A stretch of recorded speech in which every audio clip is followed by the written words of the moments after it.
نحمده ونصلي على رسوله الكريم اما بعد فقد قال الله تبارك وتعالى كما ورد في سورة الجاثية اعوذ بالله من الشيطان الرجيم بسم الله الرحمن الرحيم وإنه لعلم للساعة فلا تمترن بها واتبعوني هذا صراط مستقيم صدق الله العظيم رب اشرح لي صدري ويسر لي امري واحلل عقدة من لساني يفقهوا قولي اللهم ربنا الهمنا رشدنا واعذنا من شرور انفسنا اللهم ارنا الحق حقا وارزقنا اتباعه وارنا الباطل باطلا وارزقنا اجتنابه آمین یا رب العالمین۔ قادیانیت سے متعلق ایک بحث کا آغاز ہو گیا تھا، کیونکہ ہمارے علم میں یہ آیا تھا کہ قادیانیوں نے خاص طور پر ماڈل ٹاؤن کو اپنا ایک مرکز اور اپنا اڈا بنانے کا فیصلہ کیا، اور اس کا ہمیں تجربہ بھی حاصل ہو گیا۔ کچھ نوجوان اہل سنت کے نوجوان میرے پاس آئے تھے اور انہوں نے میری توجہ ادھر منعطف کرائی کہ یہاں پر یہ اپنے جمعے کی نماز کے لیے اوپن گراؤنڈ استعمال کر رہے ہیں اور اس میں لگا لیتے ہیں پارٹیشن وغیرہ، اور بڑی یوں سمجھیے کہ بڑی مہم کے ساتھ دونوں طرف کی سڑکیں بند کر کے، اور جو بھی لوگ مسافر ہیں انہیں بھی دعوت دیتے کہ ہاں یہاں جمعہ پڑھیں، اور بعض لوگ موالتے میں وہاں جمعہ پڑھ لیتے۔ اس کے حوالے سے انہوں نے کوشش کی کہ کچھ نہ کچھ اس سلسلے میں، کیونکہ انہوں نے مجھے لا کر قانون دکھایا۔ پاکستان میں جو قانون نافذ ہے وہ یہ ہے، چاہے یہ کہ وہ نافذ نہیں ہے بالفعل، لیکن ہے، قانون کی کتاب میں تو موجود ہے کہ قادیانی اپنے کوئی جو بھی ان کے نزدیک بھی ان کے مذہبی صاحب ہیں ان کو مسلمانوں کی شکل میں بربلا علی اعلان ادا نہیں کر سکتے، کیونکہ وہ تو دھوکہ دھڑی بات ہوگی کہ لوگ سمجھیں گے یہ مسلمان ہیں۔ اب جب مجھے آپ کو معلوم ہے کہ ہماری پوری جو مرکزی اسمبلی تھی، نیشنل اسمبلی، اس کے فیصلے کے تحت قرار دیا گیا بالاتفاق کہ قادیانی غیر مسلم ہے، دائرہ اسلام سے خارج۔ یہ تو فیصلہ ہوا پارلیمنٹ کا اس بڑے پیمانے، بعد میں پھر ضیاء الحق صاحب کے زمانے میں یہ تو ہوا تھا، آپ کو معلوم ہے بھٹو کے زمانے میں، تو ضیاء الحق صاحب کے زمانے میں اسی کی گویا کہ فردر سٹیپ کے طور پر یہ بات طے کی گئی، قانون بنا دیا گیا کہ وہ اپنی مسجد کو مسجد نہیں کہہ سکتے اور مسجد کی صورت تو نہیں بنا سکتے کہ گزرنے والے کو یہ خیال ہو کہ یہ مسجد ہے۔ اسی طرح وہ اگر کوئی اسلامی شاعر کا ارتکاب کریں گے علی الاعلان تو بھی یہ قابل تعزیر ہے، جرم ہے۔ وہ اپنے کے احاطوں کے اندر، اپنے گھروں کے اندر جو چاہے کرے، لیکن کھلے میدان میں آ کر شاعر اسلامی بھارت ان لوگوں نے سب کچھ اڈاپٹ تو کر رکھا ہے۔ سب سے بڑی بات تو وہ ہے کہ انہوں نے ایک جھوٹے نبی کا اقرار کیا ہے کہ وہ نبی ہے، اس نے ہمارے درمیان فصیل حائل کر دی ہے۔ اب جو اس کو مانتے ہیں ان کے نزدیک ہم کافر ہیں۔ آپ کو معلوم ہے کہ یہ میں بیان کر چکا ہوں کہ حالانکہ قائد اعظم کا کتنا بڑا احسان تھا کہ چودھری ظفر اللہ خان کو انہوں نے فارن منسٹر بنایا پاکستان، لیکن جب ان کا انتقال ہوا ہے قائد اعظم کا تو اس کی جنازے کی نماز میں شریک نہیں ہوا، وہ شخص موجود رہا۔ جو دوسرے ممالک کے سفراء آئے ہوئے تھے، ظاہر بات ہے وہ مسلمان تو نہیں تھے، کوئی عیسائی تھے، کوئی اور تھے، ہندو تھے، بدھ تھے، جو بھی تھے۔ اب چونکہ قائد اعظم کا انتقال تھا ایک مملکت کے صدر کا، تو وہ لوگ سبھی موجود تھے، لیکن ظاہر ہے کہ وہ نماز میں شریک نہیں ہوئے، وہ مسلمان تو نہیں تھے۔ ان کے ساتھ کھڑا رہا اس نے یہ بات، اور جب اس سے پوچھا گیا کہ تم شریک کیوں نہیں ہو تو اس نے کہا دیکھو بھائی، مجھے یا تو مسلمان سلطنت کا کافر وزیر سمجھ لو یا کافر سلطنت کا مسلمان وزیر سمجھ لو۔ میرے نزدیک یہ کافر سلطنت ہے، میں اس کا مسلمان وزیر ہوں کیونکہ میں قادیانی ہوں۔ اب تمہارے نزدیک یہ اسلامی مملکت ہے کہ میں کافر ہوں، پھر میں اس کی نماز نہیں پڑھوں۔ تو باہر ان چیزوں کی وجہ سے جو دھوکہ دینے والا معاملہ ہو گیا، ورنہ اور لوگ وہ یہاں پہ ابھی ان سے تعارض نہیں ہے۔ عیسائی بھی ہے، اپنی تبلیغ کرتے ہیں، کوئی خلاف ان کے رد عمل نہیں ہوتا، اللہ یہ کہ کہیں یہ واقعہ پیش آ جائے یا کوئی یعنی خام خواہ کو شوشہ کوئی شرارتی لوگ اٹھا لیں کہ انہوں نے قرآن کی یہ جو ہے بے حرمتی کی، تو یہ تو پھر تحقیق سے معلوم ہو سکتا ہے کہ واقعہ کی تھی کہ نہیں کی تھی۔ لیکن ایک وقت میں اس پر تو ان کا احتجاج ہوتا ہے، لیکن یہ کہ ان کے جو ہے چرچ ہے، ان کی ساری تبلیغ ان کی ہو رہی ہے اور بڑھ بھی رہی ہے تعداد، لیکن اس کے خلاف کوئی رد عمل تو ہمارے نہیں۔ تو یہ ہے اصل میں وہ بات۔ تو اس پر جو گفتگو شروع ہوئی تھی میں آج اس کی تکمیل کرنے جا رہا ہوں۔ حضرت عیسیٰ علیہ السلام کی دوبارہ آمد کا تعلق ہے، اس کے ضمن میں قرآن مجید میں جو نص قطعی ہے، وہ نص قطعی یہ ہے اِنَّهُ لَعِلْمٌ لِلسَّاعَةِ فَلَا تَمْتَرُنَّ بِهَا۔ حضرت عیسیٰ کا ذکر ہوا ہے سورہ جاثیہ میں، اور وہاں فرمایا گیا ہے کہ یہ عیسیٰ کا دوبارہ آنا قیامت کی علامت ہے، یعنی کہ اب قیامت بالکل قریب ہے۔ اِنَّهُ لَعِلْمٌ لِلسَّاعَةِ، علم حاصل ہوگا ان کی دوبارہ آمد پر کہ اب قیامت جو ہے وہ سر پر آ گئی ہے۔ اچھا، اس کے ایک اور جو ہے ذرا بالواسطہ دلائل جو قرآن مجید میں آئے ہیں، ایک ان میں سے یہ ہے کہ سورہ آل عمران میں جہاں حضرت مریم کو بشارت دے رہا تھا فرشتہ کہ آپ کے ہاں ایک بیٹا ہوگا، وہ بڑی حیران تھی کہ میرے ہاں کیسے بیٹا ہو جائے گا، ماں تو بغیہ، میں تو کوئی بدکار عورت تو نہیں ہوں، نہ میری کوئی شادی ہوئی ہے ابھی۔ تو اس میں جو باتیں بیان کی تھی فرشتے نے، وہ جو بیٹا ہوگا اس کی کیا شان ہوگی، اس میں یہ الفاظ بھی آتے ہیں وَيُكَلِّمُ النَّاسَ فِي الْمَهْدِ وَكَهْلًا، وہ باتیں کرے گا، لوگوں سے گفتگو کرے گا، جبکہ وہ کوئی گھوڑے میں ہوگا، بچہ ہوگا، گود میں ہوگا، اور کال کے وقت، کال کہتے ہیں جب آدمی عمر میں جو ہے 40-45 کا کسی بھی اوپر ہو جائے، آپ پہلے طفل کہتے ہیں، پھر جوان کہتے ہیں، عربی زبان میں شاب کا لفظ آتا ہے، بہت جوان، بڑی اچھی صحت میں ہے، اس کے بعد پھر ظاہر بات ہے ڈلوان شروع ہوتی ہے، یہ کال ہے۔ جب بڑھاپے کے آثار شروع ہوتے ہیں، بال سفید ہونا شروع ہوتے ہیں، تو یہ قرون۔ اب سوال یہ ہے، اس گھوڑے میں بات کرنے، یہ تو معجزہ ہے، لہذا اس کا ذکر یہاں پر مناسب ہے۔ یہ بڑے ہو کر بات کرنے کی کیا ضرورت تھی کہنے کی، وہ تو سبھی کرتے ہیں انسان، یہ اسی لیے کہ معلوم ہو کہ کہولت بھی انہیں آئے گی یار، حالانکہ آپ کو معلوم ہے سب مانتے ہیں، عیسائی نہیں مانتے، سب مانتے ہیں، 33 برس کی عمر میں انہیں اٹھا لیا گیا، اس دور میں تو کہولت آئی نہیں، اس لیے قرآن ذکر کر رہا ہے۔ اور یہ بات جو ہے دوسری مرتبہ آئی ہے، یہ سورہ المائدہ آیت نمبر 110، وَتُكَلِّمُ النَّاسَ فِي الْمَهْدِ وَكَهْلًا، صرف یہ ضمیر کا فرق ہے، يُكَلِّمُ النَّاسَ فِي الْمَهْدِ وَكَهْلًا، اور وَتُكَلِّمُ النَّاسَ فِي الْمَهْدِ وَكَهْلًا، یہ ہے جب قیامت کے دن اللہ تعالیٰ حضرت عیسیٰ سے سوال کریں گے، اے عیسیٰ ابن مریم، کیا تم نے میری اجازت سے اور میری تائید سے یہ معجزے نہیں دکھائے، یہ معجزے نہیں دکھائے، میں نے تم پر یہ فضل نہیں کیا؟ اور یہ گویا کہ بالواسطہ عیسیٰ کے ماننے والوں سے خطاب ہے کہ اللہ تعالیٰ کے کتنے بڑے بڑے احسان کیے، اور اسی میں تم بات کرتے تھے لوگوں سے کہ گھوڑے کے اندر نہیں، اور کہولت کی عمر میں، تو یہ کہولت کی عمر کب آئی؟ حضرت عیسیٰ کی سے، تو اس کے بغیر تو ممکن ہی نہیں ہے کہ وہ دوبارہ دنیا میں آئے، پھر ان کے اوپر وہ عمر آئے اور اس عمر کے اندر بھی وہ بات کریں گے۔ تو یہ میرے نزدیک قرآن مجید کے اندر دلائل ہے اس چیز کے کہ حضرت عیسیٰ علیہ السلام کی دوبارہ جو ہے آمد ہوگی۔ اب اس ضمن میں چاہتا ہوں کہ آج خاص طور پر جو الساعہ کی اور جو علامت قرآن میں آئی ہے، یہ ضمنی مضمون ہو جائے گا، لیکن بہرحال یہ بھی ایک معلوماتی مضمون ہے۔ ایک تو یہ قیامت کی بڑی نشانیوں میں سے حضرت عیسیٰ کا دوبارہ آنا، اور کیا کیا جو ہے واقع بیان ہوئی ہے وہ ذرا غور سے سنیے۔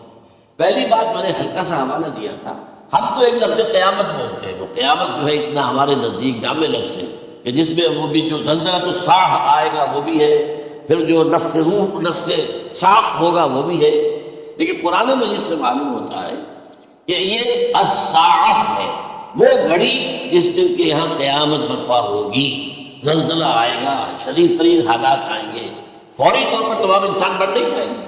جو ہے اس کا نقشہ جو کھینچا گیا ہے، یا ایھا الناس اتقوا ربکم ان زلزلۃ الساعۃ شیء عظیم یوم ترونها تذهل كل مرضعة عما ارضعت وتضع كل ذات حمل حملها وترى الناس سکارى وما هم بسکارى ولكن عذاب اللہ شدید۔ اے لوگوں ڈرو، اللہ کا تقوی اختیار کرو، اس لیے کہ قیامت کا زلزلہ بہت سخت ہے، بہت بھاری ہے۔ ان زلزلۃ الساعۃ شیء عظیم، جب پہاڑ چل رہے ہوں گے اور جو ہے انسان جو ہے یہ جس طرح پروانے ہوتے ہیں، پتنگے ہوتے ہیں، ایسے اڑ رہے ہوں گے انسان، اور اس میں یہ بھی حال ہوگا کہ لوگ جو ہے ہر جو دودھ پلانے والی ہے وہ اپنے بچے کو بھول جائے گی۔ ظاہر بات ہے کہ اپنی پڑی ہوئی ہے مصیبت، حالانکہ سب سے زیادہ محبوب ترین شے دنیا میں اس سے مجھے محبت نہیں ہو سکتی جو ماں کو اپنے دودھ پیتے بچے سے انہیں بھول جائے، تب زیادہ کل لوگ مر جائے گا نماز، اور تمہیں ایسا محسوس ہوگا کہ لوگ کسی نشے کی کیفیت میں، یعنی وہ بدحواس ہیں، بدحواس ہو گئے، لیکن یہ کہ ماں میں سکارا ہے، وہ بدہوش نہیں ہوگی، ولکن عذاب اللہ شدید۔ تو یہ ہے زلزلۃ الساعہ، وہ ایک خاص وقت جو ہے، ایک خاص گھڑی جس میں کہ یہ ہونا ہے۔ اس کے علاوہ قرآن مجید میں القارعہ وما ادراک ما القارعہ یوم یکون الناس کالفراش المبثوث وتکون الجبال کالعہن المنفوش۔ اب یہ کیا ہے؟ یہ نقشہ قیامت، یہ وہی الساعہ، القارعہ الساعہ۔ اسی کے ساتھ قرآن میں آتا ہے الواقعہ اذا وقعت الواقعۃ لیس لوقعتها کاذبہ، کیونکہ خافضۃ رافضہ، یہ الفاظ سورہ واقعہ میں۔ اسی طریقے سے اور جو الحاقہ والحاقہ وما ادراک ما الحاقہ، یہ تمام جو الفاظ قرآن مجید میں آئے ہیں یہ آئے ہیں الساعہ کے لیے، قیامت کے لیے نہیں۔ قیامت میں بعد میں بتاؤں گا۔ چنانچہ 3 نفخے ہیں جو قرآن سے ثابت، نفخہ فی الصور، اور اس نفخے فی الصور کا یہ عالم ہوگا یوم ینفخ فی الصور ففزع من فی السماوات ومن فی الارض الا من شاء اللہ، جس دن پھونکا جائے گا سور میں، اور اس وقت صورتحال یہ ہو جائے گی کہ جو بھی آسمانوں میں زمین میں ہے سخت پریشانی اور سخت پشیمانی اور ایک طرح کی مرعوبیت اور خائف ہو کر رہ جائیں گے، اللہ ان کے جن کو اللہ چاہے۔ اس کے کو ملائکہ مقربین ہوگا، من فی السماوات فی الارض ہے، اس کے ساتھ یہ کہہ دیا گیا ہے، لیکن یہ باقی پورے لوگوں کے اوپر، پوری مخلوقات کے اوپر ایک جو ہے گھبراہٹ کی کیفیت طاری ہو جائے گی۔ تو یہ ہے پہلا فضا۔ دوسرا فضا کیا ہے؟ فضا صعق۔ صعق کہتے ہیں آدمی کا بے ہوش ہو جانا۔ یہ دوسری مرتبہ جب سور پھونکا جائے گا، وَنُفِخَ فِي الصُّورِ فَصَعِقَ مَن فِي السَّمَاوَاتِ وَمَن فِي الْأَرْضِ إِلَّا مَا شَاءَ اللَّهُ۔ یہ ہے کہ اس کے بعد وہ سب کے اوپر موت طاری ہو جائے، یہ دوسرے سور پھونکے جانے کے بعد۔ پھر ثُمَّ نُفِخَ فِيهِ أُخْرَىٰ، پھر ایک مرتبہ اور پھونک ماری جائے گی، یہ تیسرا ہو رہا ہے۔ فَإِذَا هُمْ قِيَامٌ يَنظُرُونَ، تو اچانک سب کے سب کھڑے ہو گئے اللہ کی طرف دیکھتے ہوئے۔ اب یہ ہے یوم القیامہ، قام یقوم قیامت، کھڑا ہو، کیونکہ اس دن یوم یقوم الناس لرب العالمین، جس دن کے تمام انسان جو ہے کھڑے ہو جائیں گے اپنے رب کے حضور، جس کا نقشہ کھینچا گیا ہے، اذا دکت الارض دکا دکا وجاء ربک والملک صفا صفا، تو یہ سب کے سب انسان بھی جو ہے موجود ہوں گے، فرشتے صفے باندھے ہوئے ہوں گے، اور اللہ تعالیٰ جو ہے اپنے خاص عرش کے ساتھ یحمل عرشہ ثمانیہ، 8 فرشتے اس عرش کو اٹھائے ہوئے ہوں گے جب یہ آسمان پھٹے گا اور اس روئے عرضی پر اللہ تعالیٰ کا نزول ہوگا۔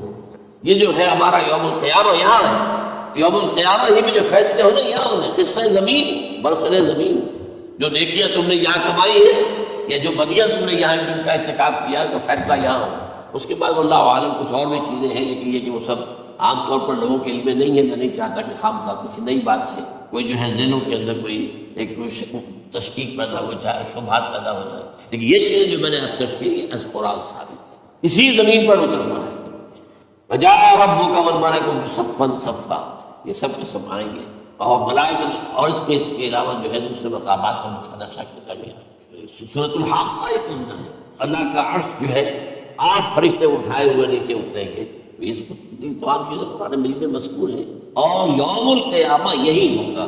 لیکن وہ ہے یوم القیامہ، ہم قیامت کہتے ہیں اس کو، جس کو قرآن کہتا ہے الساعہ، الزلزلہ، الحاقہ، القارعہ، الواقعہ۔ یہ ہے در حقیقت جو پہلا معاملہ ہے کہ اس کے اندر جو ہے فضا ہو جائے۔ اب دیکھیے جو علامات قیامت احادیث میں آئی ہیں وہ میں آج آپ کو سنا رہا ہوں۔ ان کو 2 حصوں میں تقسیم کیا جاتا ہے، علامات صغریٰ، علامات کبریٰ، چھوٹی نشانیاں جو درجہ بدرجہ درجہ بدرجہ درجہ بدرجہ حاضر سامنے آئی۔ ایک ہے بالکل قیامت سے متصل قبل بڑے جو خرق عادت واقعات ہو گئے وہ آئے۔ اچھا، پہلی چیز کے سلسلے میں حضرت انس رضی اللہ تعالیٰ عنہ سے یہ مروی ہے اور یہ حدیث متفق علیہ۔ پہلی علامت حضور نے بیان کی قیامت کی علامات میں سے، اب میں لفظ قیامت اسی معنی میں بول رہا ہوں جس میں کہ ہم عام طور پر بولتے ہیں۔ آپ نے فرمایا علم اٹھا لیا جائے گا، جہالت کا دور پر۔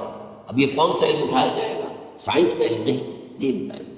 آج تو ساری قدر و قیمت جو ہے جس کے لیے دوڑتے ہیں لاکھوں روپے کی فیسیں دے کر، MBA ہو رہے ہیں، یہ جو ہے اکاؤنٹنسی کا پاس کر رہے ہیں، یہ CA کر لیا ہے، یہ کوئی اور جو ہے فزکس میں، کوئی کیمسٹری میں اور ڈاکٹریٹ کر لی ہے، ڈاکٹر بن گیا تو کیا ہی کہہ، اس لیے کہ بڑی چیز جو پاکستان سے ایکسپورٹ ہوتی ہے وہ ڈاکٹر ہیں۔ اس اتنے بڑے پیمانے پر جو کالج کھلے ہوئے ہیں، 3-3 لاکھ روپے ایک سال کی فیس، 5-5 لاکھ روپے ایک سال کی فیس، یہ کیوں لیتے ہیں اور کیوں لوگ لیتے ہیں؟ تو موقع مل جاتا ہے MBBS کر کے۔ امریکہ کے اندر بھی ڈیمانڈ ہے، ان کے ہاں ڈاکٹر جو ہے جتنے ہونے چاہیے نہیں ہے، لہٰذا اور بھی بہت سی جگہوں پر ڈیمانڈ ہے۔ تو جس چیز کی مارکیٹ میں ڈیمانڈ ہے وہ ہے وہ علم ہے۔ آج علم کمپیوٹر کا علم ہے، علم ہے، حالانکہ ان میں سے کسی کے اوپر لفظ علم کا اطلاق میں نزدیک غلط جہالت۔ علم وہ ہے جو ذہن کو جلا دے، جو سوچ کو جلا دے، روشنی پیدا کرے، دماغی روشنی، وسعت دے، انسان کے فکر کو وسعت دے، اس کے ذہنی جو ہے جو افق ہے اس کو وسیع کرے۔ علم تو وہ ہے جو حقیقت کے کیا علم بھی اس عطا فرمائے۔ قرآن ہے، حدیث ہے، باقی اور چیزیں جو اس سلسلے میں آ سکتی ہیں وہ ہے کہ جو قرآن اور حدیث کی سمجھنے میں مومن ہو اور زیادہ جو ہے اس کے تک فہم کو آسان کر، لیکن یہ کہ فرمایا علم اٹھا لیا جائے، جہالت کو فروغ ہوگا، ظاہر بات ہے ایک ہی بات ہوئی ہے۔ دوسرا نمبر پہ یہ کہ جہالت کو فروغ ہوگا۔ نمبر 3 زنا کثرت سے ہو۔ نمبر 4 شراب نوشی عام ہو جائے۔ نمبر 5 عورتوں کی تعداد بہت زیادہ ہو جائے گی، مردوں کی تعداد کم ہو جائے گی، یہاں تک کہ ایک 50 عورتوں کا خیر خبر کرنے والا، کوئی نگرانی کرنے والا وہ ایک مرد۔ اچھا یہ تو ہے ایک حدیث جو میں نے آپ بیان کر دی، متفق علیہ، یہ بخاری اور مسلم دونوں میں۔ دوسری حدیث بخاری کی ہے، اس کو حضرت ابو ہریرہ رضی اللہ تعالیٰ عنہ نے روایت فرمایا ہے، قیامت آئے گی جب امانت ضائع ہو جائے گی۔ آج ہمارے ہاں امانت ضائع ہونے کا جو نقشہ ہے شاید پوری دنیا میں کہیں اور نہیں، جس طرح کی خبر یہاں، جس طرح ٹک بیکس جو ہے وہ لیے جاتے ہیں۔ اس غریب یعنی قوم غریب ہے لیکن یہاں امیر بہت بڑے بڑے لوگ ہیں، وہ تو دنیا بھر کے ٹاپ کے امیروں کے ضرور کا شمار ہو جائے، لیکن یہ سب امیر کیسے بنے؟ خبر بالکل کرتا ہوں، اب تو اس سے کم کی تو بات ہی نہیں، فلاں نے اتنے ملین جو ہے پیسے اپنا جو ہے قرضہ معاف کرا لیا۔ بھائی کس نے کون کرتا ہے معاف؟ یہ کسی کے باپ کی جاگیر ہے، یہ پیسہ بینک کے اندر حکومت کا ہے، کہ حکومت کو اختیار ہوگا ان رائٹ آف کر دے ان کے جو ہے ان کی جائیدادیں کرو سب۔ لیکن ہوتا کیا ہے، بینک آفیسر بے ایمان ہے، وہ کہتا تھا 1 کروڑ کا قرضہ لے جاؤ، 10 لاکھ مجھے دے جاؤ، چاہے تم میرے پاس کوئی ڈاکومنٹ جو ہے ایسے نہیں دے سکتے، حالانکہ ہونا چاہیے، اتنا بڑا قرضہ لے رہے ہو تو ڈاکومنٹس یہاں پر ہمارے سامنے لاؤ، کہ اگر تم نہ دے سکو تو ہم ان ڈاکومنٹس کے ذریعے سے تمہاری جائیداد، تمہاری کوئی جاگیر، تمہاری کوئی اور چیز کو قبضہ کریں۔ جب وہ وقت آتا ہے دیکھتے تو یہ ڈاکومنٹس ہی فیک ہے، اللہ کیا کرے گا؟ کوئی بینک کا باپ بھی واپس نہیں لے سکتا، اور یہ سب کس کی بےایمانی ہے؟ وہ جو بیٹھا ہوا بینک مینیجر، سارا سودا اس کے پاس آ جاتا ہے، 1 کروڑ ہے نا، 10 لاکھ میں تو 90 تم لے جاؤ، باقی یہ کہ ٹھیک ہے میں تمہارے جو ڈاکومنٹس تم پیش کر رہے ہو کوئی اعتراض نہیں کرتا، بس جاؤ۔ اور نمبر 2 حکومت نااہلوں کے سپرد ہو جائے، یہ ہے امام بخاری کی روایت کردہ روایت جو حضرت ابو ہریرہ سے۔ مسلم شریف میں ابو ہریرہ رضی اللہ تعالیٰ عنہ سے ایک اور روایت ہے، مال عام ہو جائے گا یہاں تک کہ زکوٰۃ قبول کرنے والا کوئی نہ ہوگا۔ یہ بات وہ ہے جو آج سعودی عرب اور یو اے ای کے اندر آپ کثرت سے دیکھ سکتے، دولت جو ہے وہ ریل پیل، ابھی تھوڑا سا آیا ہے معاملہ خاص طور پر دبئی میں، کیونکہ وہاں بہت زیادہ کنسٹرکشن ہو رہی تھی، تو پوری دنیا میں آپ کو معلوم ہے کہ جو ریئل اسٹیٹ کہلاتا ہے اس کا حال بہت پتلا ہے، لیکن وہاں کے دولت ریل پیل ہے جگہ۔ اور سب سے اہم متفق علیہ روایت، متفق علیہ کیا؟ وہ تو حضرت عمر سے بھی مروی ہے، ابن عمر سے بھی مروی ہے، ابن عباس سے بھی مروی ہے، ابو ہریرہ سے بھی مروی ہے، عبداللہ ابن مسعود سے بھی مروی ہے رضی اللہ تعالیٰ عنہ اجمعین۔ اور یہ وہ حدیث ہے جسے کہا جائے حدیث جبرائیل، جسے ام السنہ بھی کہا گیا۔ اس میں جو آخری سوال کیا حضرت جبرائیل نے حضور سے، چوتھا، پہلا یہ تھا کہ اسلام کیا ہے مجھے بتائیے، ایمان کیا ہے اس کی حقیقت کیا ہے یہ مجھے بتائیے، تیسرا احسان کیا ہے یہ بتائیے، چوتھا یہ قیامت کے بارے میں بتائیے کب ہوگی۔ حضور نے فرمایا کہ اس کے بارے میں جس سے سوال کیا جا رہا ہے وہ اس سے زیادہ نہیں جانتا جو کہ سوال کر رہا ہے۔ تو اس کے کئی مفہوم ہو سکتے ہیں کہ بہرحال یا تو حضرت، چونکہ بعد میں معلوم ہوا کہ حضور نے پہچانا نہیں کہ یہ جبرائیل ہے، بلکہ جب سوال جواب ہو کر وہ چلا گیا شخص تو اچانک حضور نے ذرا ردو ہوئی لیا، ذرا بلانا اس کو دوبارہ لانا۔ اب جو دیکھا کہ وجود ہی نہیں، آسمان نے اس کو اچک لیا، زمین نے نگل لیا، کیا ہوا ہے؟ پھر آپ کو یہ جبرائیل تھے جو تمہیں تمہارا دین سکھانے آئے تھے، جبکہ تم سوال نہیں کر رہے ہو۔ یہ بڑے بیسک چیز ہے، اس لیے کہ دنیا کے ہمارا نظام اسلام پر ہے، ایمان پر نہیں ہے، اس لیے ایمان کو ویریفائی کر ہی نہیں سکتے، کیسے پتا ہوگا اس میں ایمان ہے یا نہیں ہے؟ کوئی آنا نہیں ہے، کوئی الیکٹروکارڈیوگرام بھی تک ایسا نہیں ہے، کوئی جو ہے اور جو طریقے چل رہے ہیں وہ تو ان کے ذریعے سے یہ نہیں معلوم سکتا ایمان ہے کہ نہیں۔ لہٰذا یہاں کا سب نظام اسلام، شہادت اللہ الہ الا اللہ وان محمد رسول اللہ، پھر ایک نظام بنا لیا، اقام الصلاۃ و ایتاء الزکوٰۃ و صوم رمضان و حج البیت۔ اس میں بھی یہ ہے کہ اگر کوئی نماز کو نہیں مانتا تو کافر ہوگا، لیکن نماز پڑھتا نہیں تو کافر نہیں، فاسق ہے، فاجر ہے، گناہ گار ہے، کمزور مسلمان ہے۔ اس طرح زکوٰۃ کا منکر ہو جائے گا تو وہ کافر ہوگا، لیکن زکوٰۃ دے نہیں رہا ہے تو یہ گویا کہ گناہ گاری ہے، کمزوری ہے۔ اس حوالے سے نوٹ کر دیجیے کہ یہاں کا دنیا کا سارا اسلامی نظام اور سارا کانسٹیٹیوشن اور لیگل سسٹم جو ہے اسلام کا وہ اقرار باللسان پر ہے، ایمان ہے وہ کہ جس کی بنیاد پر وہاں فیصلے ہو گئے۔ یہاں کوئی شدید مسلمانوں کا بڑا لیڈر ہے، بڑا علامہ ہے، بڑی اس کی قدر و منزلت ہے، اس کے ہاتھ چومے جا رہے ہیں، پاؤں چومے جا رہے ہیں، ہو سکتا ہے وہاں کہا جائے دفع ہو جاؤ، تمہارا دل میں ایمان نہیں تھا، تم نے یہ سب کچھ کیا تھا اس لیے کہ کہا جائے کہ بڑے عالم ہوں، اور یہ کہا جاتا فقط قیل، اب یہاں کچھ نہیں ہے تمہارے پاس، پھر فرشتوں کا حکم ہوگا کہ اس کو گھسیٹتے ہوئے جہنم میں ڈال دیں۔ 3 بات بیان کیا، یہی حشر اس کا ہوگا مالدار کا۔ اللہ پوچھے گا میں نے تمہیں بہت مال دیا، تم نے کیا کیا؟ وہ کچھ گنوانا شروع کرے گا، اللہ فرمائے گا جھوٹ بول رہا قدر کا، تم نے یہ خیرات و صدقات اس لیے کیے تھے کہ تمہاری سخاوت سے ڈر کے بچ جائے، تعریف ہے کی جائے، وہ کی جائے دنیا میں ڈنکا بجے یا کچھ نہیں، وہ نیت دل میں چھوڑ دیں تمہارا۔ میں لیسن بلال تولو وجوہکم والا قرآن مجید کا سبق ہمارا منتخب کتاب کا نمبر 2 بڑے تفصیل سے بیان کیا۔ یہی معاملہ ہوگا اس عالم کا، اللہ فرمائے گا میں نے تمہیں علم دیا، تم نے وہ کہے گا میں نے علم پھیلایا لوگوں میں ہدایت کی، جھوٹ بول رہے تم نے تو صرف اس لیے کیا تھا، تمہاری نیت کیا تھی کہ بڑا عالم شخص ہے، بڑا فاضل شخص ہے، تو یہ سب کہا جائے۔ تو وہاں کا معاملہ جو ہے وہ اسلام پر نہیں ہے۔ یا آپ دکھائیں گے دیکھیے میرا آئیڈینٹی کارڈ ہے، اسلام میرا مذہب لکھا ہوا ہے، یہی میرا پاسپورٹ ہے، آئیڈینٹیفیکیشن کے لیے دنیا میں عام طور پر یہ چیزیں ہوتی ہیں، کوئی تعلق، آخرت کا معاملہ کسی اور سے۔ وہ تو ایمان دل میں ہے، اور تمہارے تمام جو حرکات ہیں، اعمال ہیں، ان سب کے اندر جب تک کہ اصل جو قوت متحرکہ ہے وہ اللہ کی محبت نہ بن جائے، اخلاص للہ، بحب اللہ للہ، اور یہ کہ یہ تمام چیزیں جیسا کہ فرمایا، ایک حدیث بڑی پیاری ہے، ایمان کی تکمیل کی علامت کیا ہے؟ فرمایا من احب للہ وابغض للہ ومنع للہ واعطى للہ فقد استکمل الایمان۔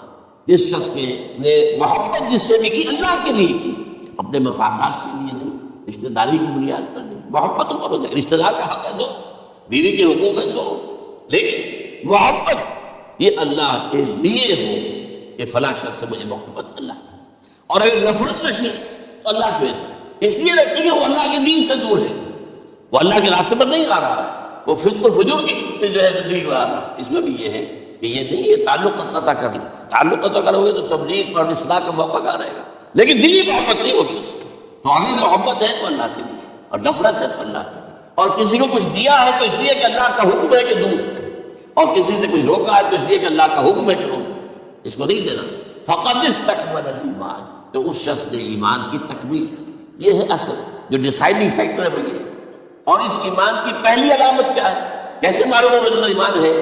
پہلی علامت سب سے کم تر درجے کا ایمان، اس میں فرمایا گیا اذا اساءت کا سیئۃ وحسنت کا حسنۃ فانت مؤمن، اگر کوئی اچھا کام کر کے خوشی ہو اور کوئی برا کام ہو جائے تو ملامت ہو، یہ کیا کر بیٹھا، یہ میں نے کیا کیا ہے، یہ مجھے نہیں کرنا چاہیے تھا۔ یہ اگر احساس ہے نیکی اور بدی تو تمہارے اندر ایمان ہے، یہ ایمان ہے اللہ کا۔ اور وہ ایمان محب للہ وابغض للہ واعطى للہ ومنع للہ فقد استکمل الایمان۔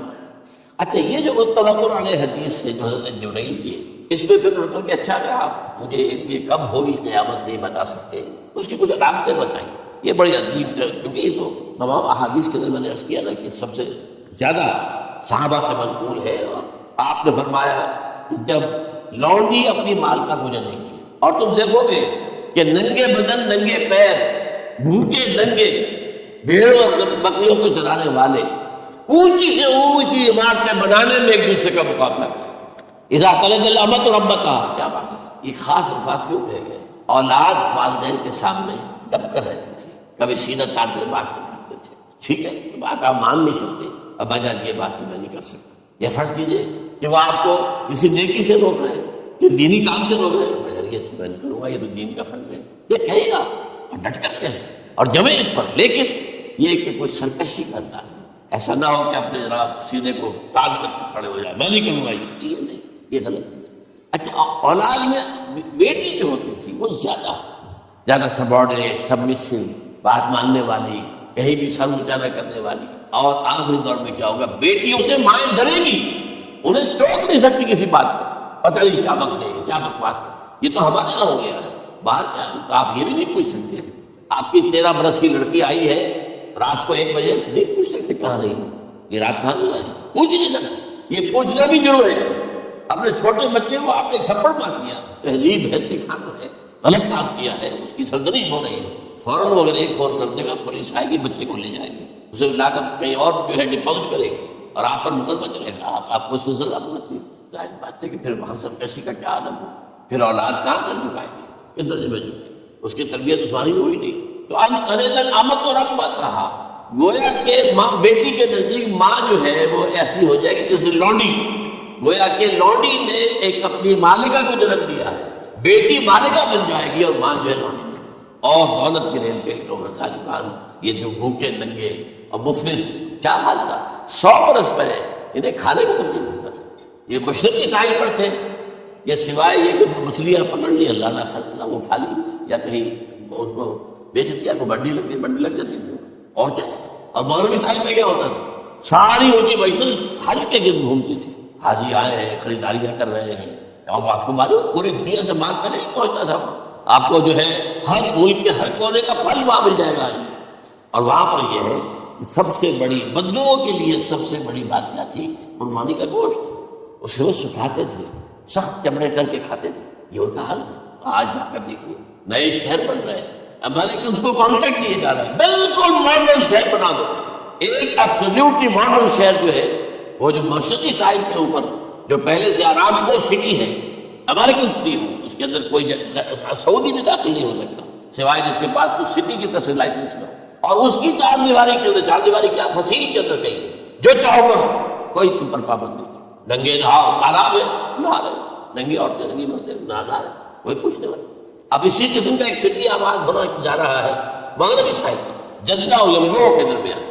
اور اس میں اصل میں جتنی بھی دولت ہے جو پیٹرول کی ہے وہ وہیں پر رکھ لی جاتی ہے امریکہ کے اندر، تاکہ امریکہ جو ہے ایسے ایسے پروجیکٹ بنا کر کے تمہیں دے گا تو اس میں پیسے دے گا، وہ نہیں ملتی ان کو واپس. بہرحال یہ تو میں نے ایک جگہ آپ سے ذکر بھی کیا تھا، دی confessions of an economic hit main.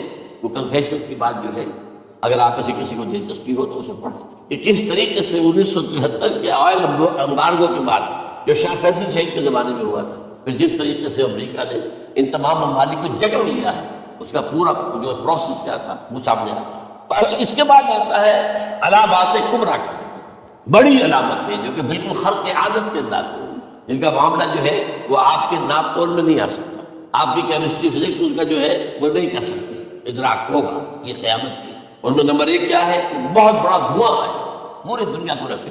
Number 2 دجال کا ظہور ہوگا جو اپنی خدائی کا دعویٰ لے کر آئے گا، منوائے گا، اس کے ہاتھ میں ہو جائیں گے، قبضے میں ہو جائیں گے سارے ذرائع پیداوار.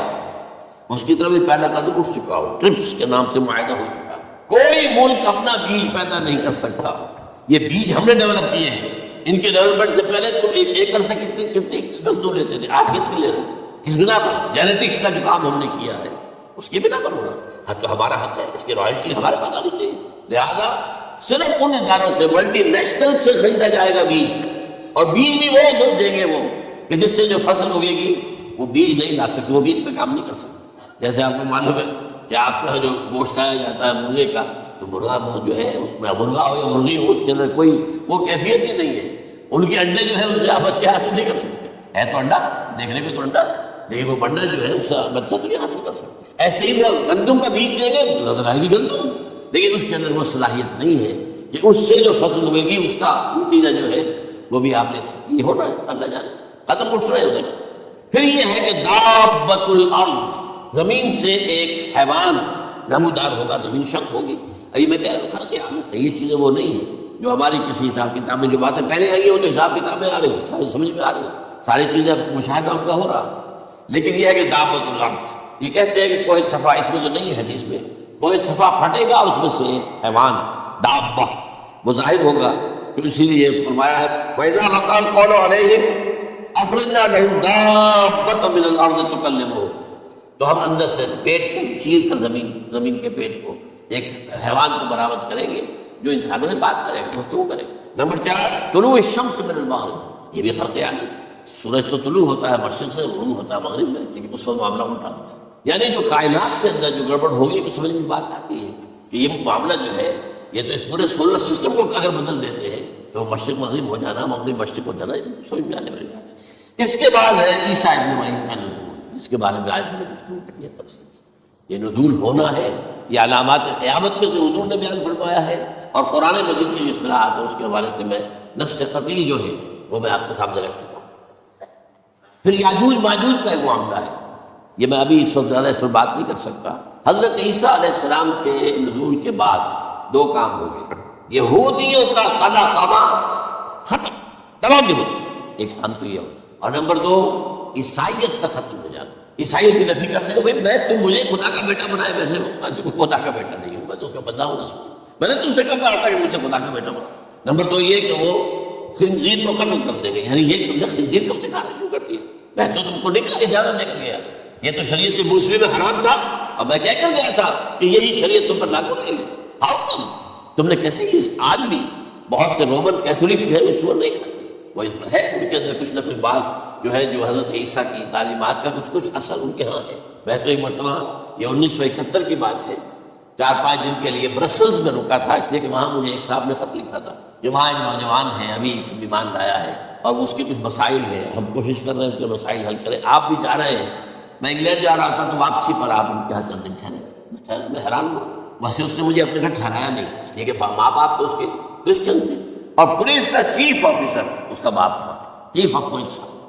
اس نے مجھ سے ایک دن کھانے پہ بلایا، میں سے مطلب ہوٹل میں ٹھہرایا، اس نے کہا آپ اطمینان سے یہاں کھانا کھائیں، اس گھر میں نہ آج تک کوئی شراب کی بوند آئی ہے اور نہ ہی کوئی بوٹی آئی ہے سور کی۔ رومن کیتھولک اب اکلوتا بیٹا تھا عبدالعزیز نے بعد میں نام رکھا، وان کینٹر اس کا نام تھا جو کہ اوریجنل تھا، پھر اس نے نام رکھا عبدالعزیز وان کینٹر، پرانا نام بھی باہر۔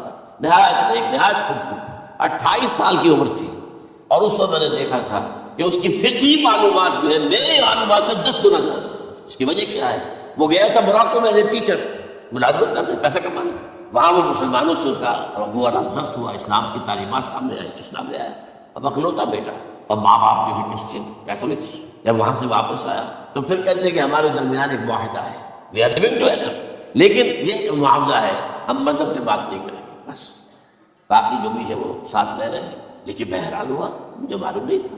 اچھا اس کے بعد اس نے جب اسلام کا فیصلہ کیا تو اس کے سامنے سوال ہے کون سی فقہ اختیار کروں، تو اس نے بڑی جو ہے تھورو اسٹڈی کی ہے تمام فقہوں کی، کمپیریٹو اسٹڈی، ان کو کرنے کے بعد پھر فائنل فیصلہ اس کا یہ تھا کہ حنبلی فقہ میں اختیار کروں۔ چاروں فقہوں میں سب سے لیٹسٹ حنبلی ہے، یعنی حنفی نمبر 1، پھر مالکی نمبر 2، پھر اس کے بعد شافعی نمبر 3، پھر یہ امام احمد ابن حنبل ہے۔ اور امام احمد ابن حنبل کے زمانے تک احادیث بہت بڑے پیمانے پر جمع ہو چکی تھی، جبکہ ابھی حضرت امام ابو حنیفہ کے زمانے میں کوئی اتنا زیادہ جو ہے حدیث قابل رسیدہ نہیں بنا تھا۔ اسی پر لوگ حیران ہوتے ہیں کہ زیادہ احادیث امام ابو حنیفہ کے علم میں نہیں تھی، لیکن مجال ہے کہ ان کا کوئی فتویٰ جو ہے کتاب و حدیث کے، کتاب و سنت کے خلاف، اگرچہ انہوں نے صاف کہا کہ اگر تم پاؤ کوئی ایسی سچی حدیث، پختہ حدیث جو میری کسی رائے کے خلاف ہو، جو میری رائے کو دیوار پر دے مارنا اور اس صحیح حدیث کا پیروی کرنا۔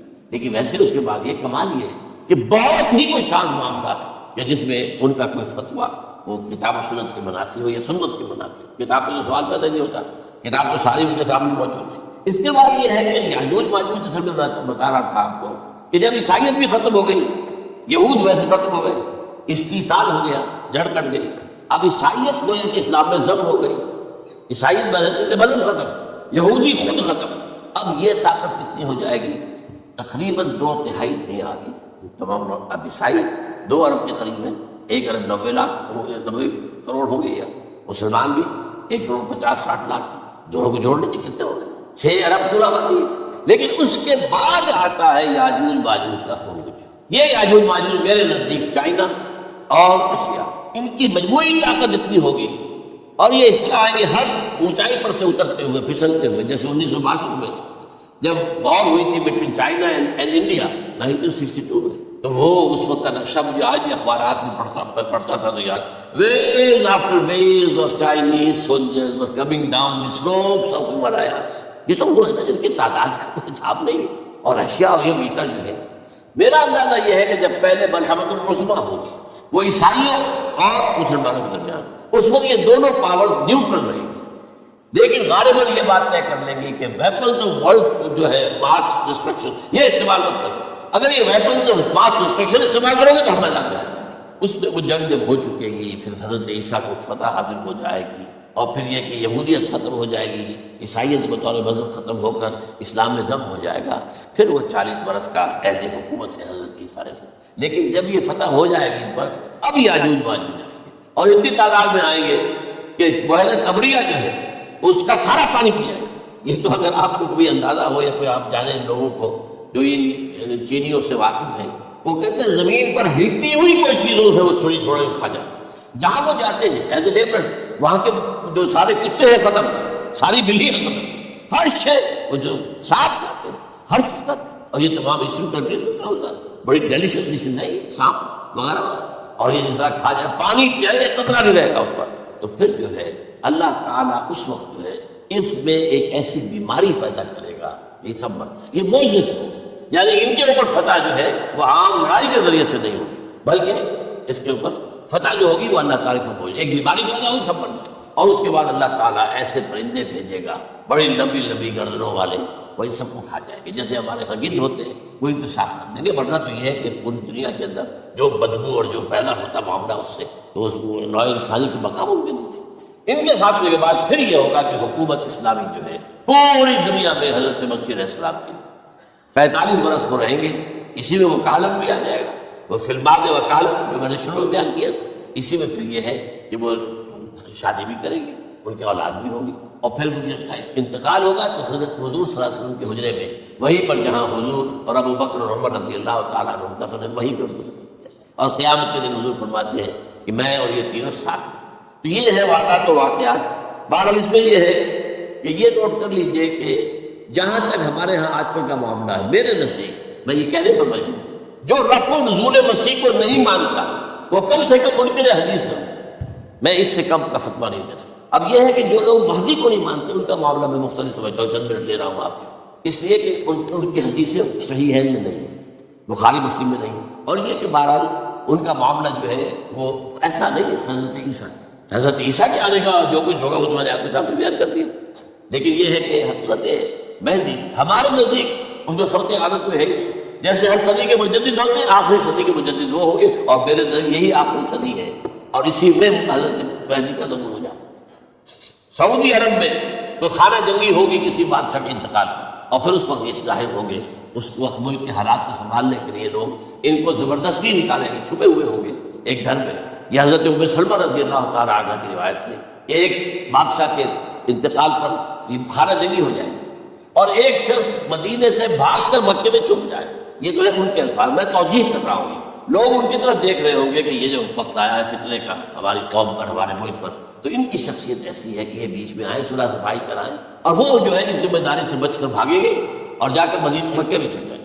پھر لوگ انہیں تلاش کر کے نکالیں گے اور زبردستی ان کے ہاتھ میں بیٹھ کریں، ورنہ وہ اتنے بڑے منصب کو. اور پھر یہ بھی ہے ایک حدیث میں آتا ہے یفتحوا فی لیلۃ واحدہ، ایک رات میں ان کی مکمل اصلاح کر دے. یعنی اگر کوئی تھوڑا بہت نقص اور عیب ہوا بھی، کوئی کمی کوتاہی ہوئی بھی، تو اللہ تعالیٰ ایک رات میں اصلاح فرما دے. لیکن ہمارے نزدیک اس قدر کو خرق عادت ہے ہی نہیں. البتہ جو کہتے ہیں اہل تشیع وہ خرق عادت ہے کہ ان کے 12ویں امام جو ہے وہ بچپن ہی کے اندر اس خوف سے کہ جو بنو عباس بادشاہ ہیں وہ ان کو قتل کر دیں گے، تو وہ ایک غار میں چھپا لیے گئے. اب وہ 1200 برس اس غار کے اندر چھپے ہوئے، اور اس کے بعد وہ ظاہر ہوگی، وہ امام مہدی ہوگی. اس میں خرق عادت ہے. لیکن میں یہ کہتا ہوں کہ محض خرق عادت کی بنیاد پر ہم اس کی نفی نہیں کریں گے. کیوں؟ کیا ہم یہ نہیں مانتے کہ اصحاب کہف 300 برس تک سوئے رہے؟ یہ کیا عام بات ہے؟ حضرت عزیر علیہ السلام اللہ نے انہیں موت دی، موت، اور 100 برس کے بعد زندہ کر کے اٹھا لیا. تو خرق عادت حضرت عیسیٰ کو ہم اتنا بڑا خرق عادت مانتے کہ اٹھا کر آسمان پر، تیسرے آسمان کے اوپر ہے، موجود ہے، اب بھی ہے. شب معراج میں تیسرے آسمان پر حضور کی ملاقات ان سے ہوئی. تو یہ خرق عادت کی بنیاد پر نفی نہیں ختم ہو سکتا. لیکن یہ کہ اس کے لیے ہمارے پاس کوئی دلیل نہیں، کوئی احادیث نہیں، کچھ نہیں، اس لیے ہم اس کو نہیں مانتے. البتہ خود وجود جو ہے حضرت مہدی کا وہ کوئی عجیب بات نہیں. وہ تو جیسے پہلے بھی آئے ہیں ہمارے مجددین، ایسے مجدد ہوں گے اور دین کو تازہ کر دیں گے. ایک صحیح اسلامی ریاست جو ہے وہ عرب میں قائم ہو جائے گی دوبارہ. حضور نے فرمایا وہ عدل اور انصاف سے عرب کو اسی طرح بھر دے گا جیسے کہ وہ اس سے پہلے ظلم اور جور اور زیادتیوں کے اس سے بھری ہوئی ہوگی. تو یہ کام ہوگا، کہ مجدد کا کام ہوتا ہی اس حوالے سے. لیکن بہرحال میں نے پھر بھی کہا کہ اگر احادیث کی کمزوری کی وجہ سے کہ صحیح علم نہیں ہے، اگر کوئی شخص انکار کرے تو مجھے کوئی اعتراض نہیں، ٹھیک ہے. لیکن جو حضرت عیسیٰ کے نفع سماوی اور حضرت عیسیٰ کے نزول کا انکار کرتا ہے وہ کم سے کم، میں انہیں اور آگے کوئی فتویٰ نہیں دیتا کہ وہ کافر ہو گئے یا یہ ہو گئے یا وہ ہو گئے، لیکن منکر حدیث کے لائن میں تو وہ لازماً کھڑے ہو گئے، کیونکہ اتنی واضح پکی حدیثیں ہیں حضرت مسیح کے نزول کی، اور علامات قیامت میں جس طرح کا ذکر آتا ہے کہ اس سے انکار جو ہے وہ جب تک آپ پوری حدیث کے ذخیرے کا انکار نہ کریں اس وقت تک ممکن نہیں ہے. اقول قولی ھذا استغفر اللہ لی ولکم ولسائر